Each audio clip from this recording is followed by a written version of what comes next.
Hello, everyone. Welcome back to the Mal with the Mike podcast. Hope you all are having a great day, great weekend.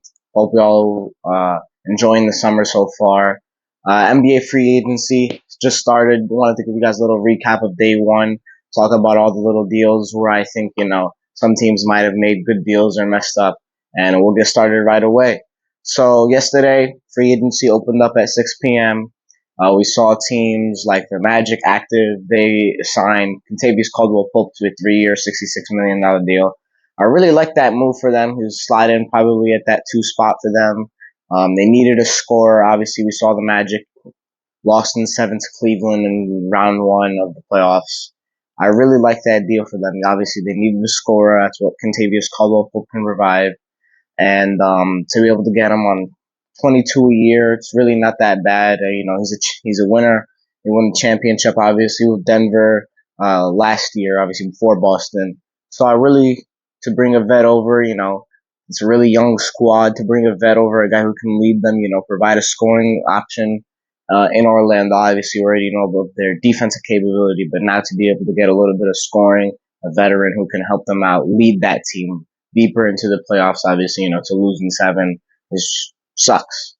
But now that they have a veteran who can maybe lead them, obviously, with Paolo and Kara obviously developing into a leader, the guy who's going to be that guy for that team, I really like that deal for Orlando. Over the night, the East is getting really good. I'm not even going to lie with you guys. The East is getting very, very good. Obviously, Mikal Bridges to the Knicks. Then you got, obviously, the Boston Celtics. The Knicks re-sign OG Anunoby. And then now Philly brings in Paul George, 4 years, $212 million. Now I'm kind of split on this decision, to be honest with you all, because obviously we know of Paul George's capability as a scorer. Not that great defensively, but he makes up for the amount of points he puts up. Averages over 20 points a game. I just don't think it the fit is good in Philly, obviously. I just don't think that contract is worth it. 4 years, 212 million. That's 53 million a year for a guy who really hasn't been able to stay on the court in the last couple of years. I mean, I'd be surprised if he plays more than 60 games. And they already have Joel Embiid, who's extremely injury prone. I'd be surprised if he plays more than 60 games. So for a team that's trying to make a deep playoff rush, put a deep playoff push to be able to bring in this guy who, is probably not going to make it healthy to the playoffs, as well as already having a guy like Embiid, who I've limped into the playoffs this year. Um, I just don't know. I think it was a little bit of an overpay. Obviously, I really like the fit. The Eastern Conference is starting to become really competitive, and I really like that. I feel like in the last couple of years, we've seen the West kind of take control, but now you got the East with Boston winning the chip. Knicks getting really good. The Knicks getting really good at adding Mikal Bridges, re-signing with Giannobi. Obviously, we'll get into what happened today with them, but and then obviously Philly to be able to. They also re-signed Tyrese Maxey. They brought in Eric Gordon on a cheap deal, Andre Drummond, and they re-signed Kelly Oubre.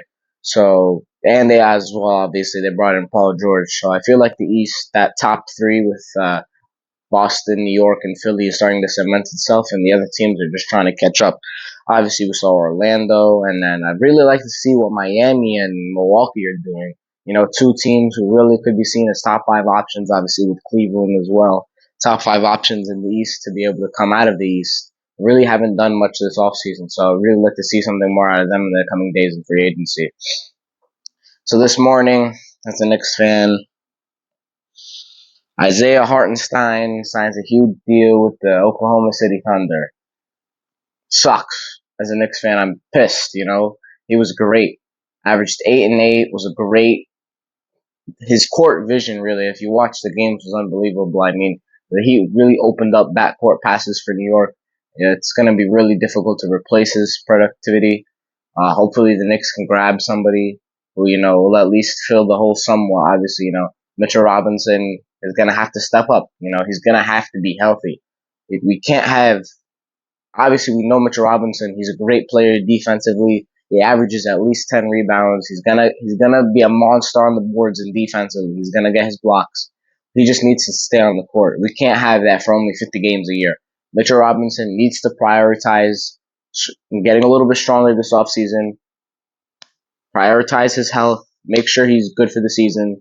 And I feel like if the Knicks are able to do that, they'll get a guy maybe like, maybe re-sign Precious Achua.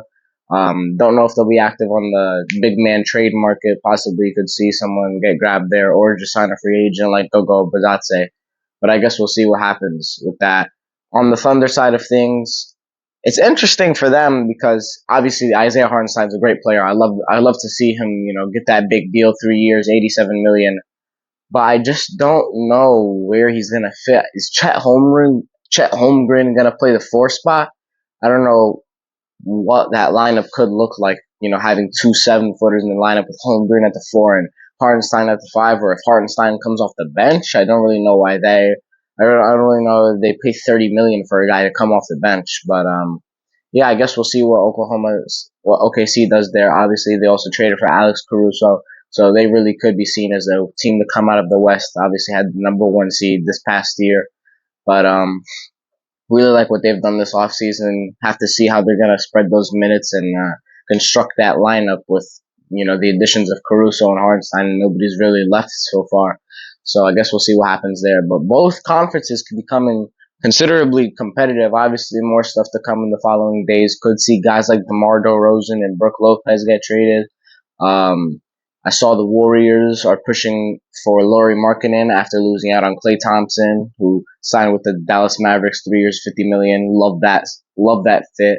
Obviously, he's a little bit washed in my opinion, but to be able to get a shooter in Dallas, especially with the guys they already have around him, Luca and Kyrie. So basically, kind of someone to take a little bit off of Luca's back. I really like to see, and then Warriors pushing for Lauri Markkanen. Like I said, after losing out on Klay Thompson and Paul George, LeBron still hasn't signed his deal. He was hoping to be able to get somebody. I saw they wanted to get Klay Thompson. Klay Thompson was picking between Dallas and LA and ended up picking Dallas. In my opinion, that's a better option for him, the team that just came out of the NBA Finals. I feel like they were one piece away from being able to take that next step. So I really like what I saw from Dallas. Like I said, more moves to come. DeMar DeRozan, what decisions those teams will make, and I guess we'll see what's gonna happen. Thanks for watching, y'all. A lot of stuff coming in the next couple days and weeks with free agency, obviously.